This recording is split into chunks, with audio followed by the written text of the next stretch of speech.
Hi kids! I miss you all. I hope you have been reading a lot of books. Today I wanted to read you one of my favorites, Library Lion. This is written by Michelle Knutson, illustrated by Kevin Hawkes. One day, a lion came to the library. He walked right past the circulation desk and up into the steps. Mr. McBee ran down the hall to the head librarian's office. "Miss Merriweather," he called. "No running," said Miss Merriweather without looking up. "But there's a lion," said Mr. McBee in the library. "Is he breaking any rules?" asked Miss Merriweather.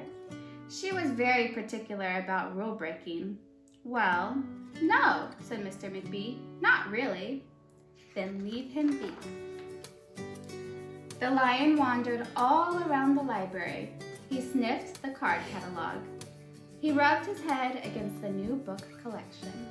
Then he padded over to the story corner and went to sleep. No one was sure what to do. There weren't any rules about lions in the library. Soon it was time for story hour. There weren't any rules about lions at story hour either. The story lady seemed a little nervous, but she read out the first book's title in a good, clear voice. The lion looked up. The story lady kept reading. The lion stayed for the next story and the story after that. He waited for another story, but the children began to walk away. "Story hour is over," a little girl told him. "It's time to go." The lion looked at the children. He looked at the story lady. He looked at the closed books. Then he roared very loud. Miss Merriweather came striding out of her office. "Who is making that noise?" she demanded. "It's the lion," said Mr. McBee. Miss Merriweather marched over to the lion. "If you cannot be quiet, you will have to leave," she said in a stern voice. "Those are the rules." The lion kept roaring. He sounded sad.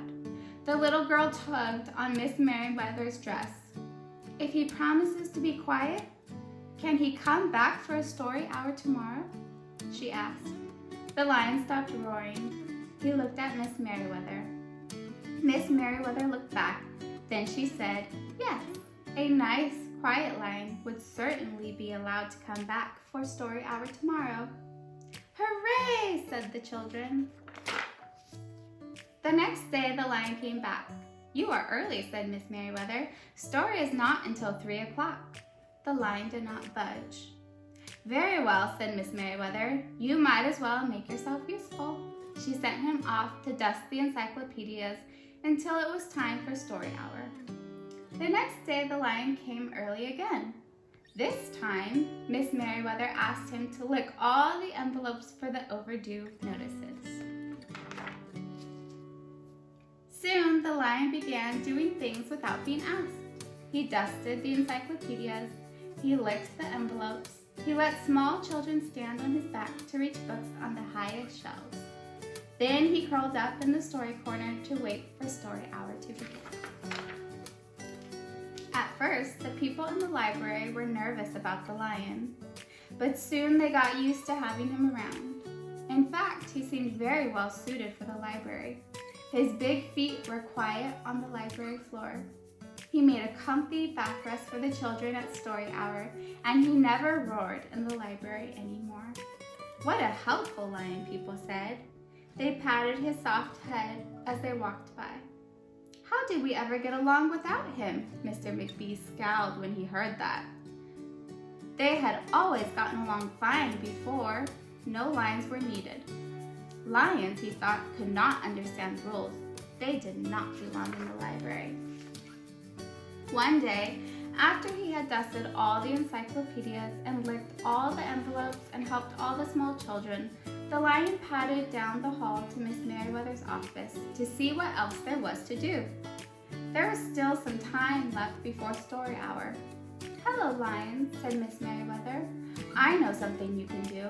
You can bring a book back into the stacks for me. Let me just get it down from the shelf." Miss Merriweather stepped up onto the step stool. The book was just out of reach. Miss Merriweather stood on her toes. She stretched out her fingers. "Almost there," she said.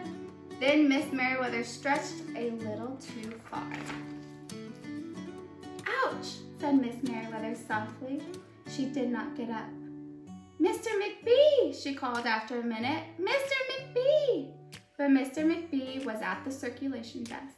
He could not hear her calling. "Lion," said Miss Merriweather, "please go and get Mr. McBee."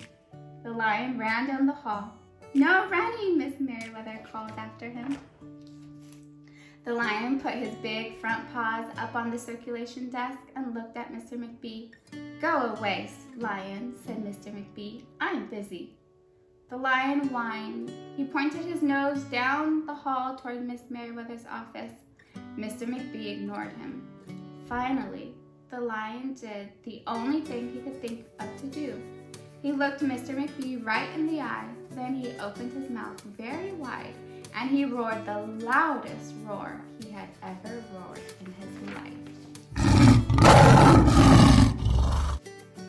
Mr. McBee gasped. "You're not being quiet," he said to the lion. "You're breaking the rules." Mr. McBee walked down the hall as fast as he could.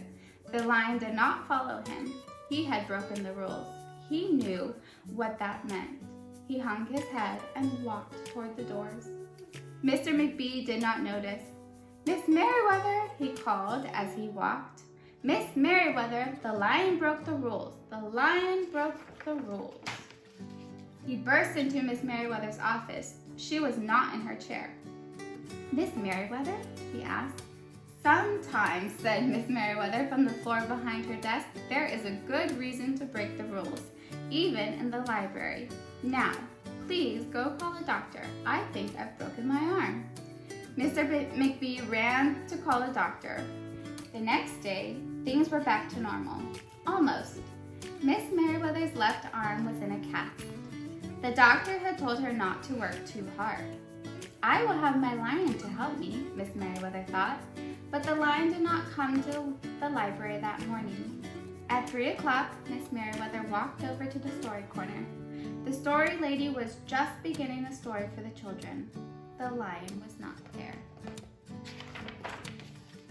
People in the library kept looking up from their books and computer screens, hoping they would see a familiar furry face. But the lion did not come that day. The lion did not come the next day either, or the day after that. One evening, Mr. McBee stopped by Miss Merriweather's office on his way out. "Can I do anything for you before I go, Miss Merriweather?" he asked. "No, thank you," said Miss Merriweather. She was looking out the window. Her voice was very quiet, even for the library. Mr. McBee frowned as he walked away. He thought there probably was something he could do for Miss Merriweather after all. Mr. McBee left the library, but he did not go home. He walked around the neighborhood. He looked under cars. He looked behind bushes. He looked in backyards and trash cans and tree houses. Finally, he circled all the way back to the library. The lion was sitting outside, looking in through the glass doors. "Hello, Lion," said Mr. McBee. The lion did not turn around. "I thought you might like to know," said Mr. McBee, "that there's a new rule at the library. No roaring allowed, unless you have a very good reason. Say, if you're trying to help a friend who's been hurt, for example." The lion's ears twitched. He turned around, but Mr. McBee was already walking away. The next day, Mr. McBee walked down the hall to Miss Merriweather's office. "What is it, Mr. McBee?" asked Miss Merriweather in her new, sad, quiet voice. "I thought you might like to know," said Mr. McBee, "that there's a lion in the library." Miss Merriweather jumped up from her chair and ran down the hall. Mr. McBee smiled. "No running," he called after her.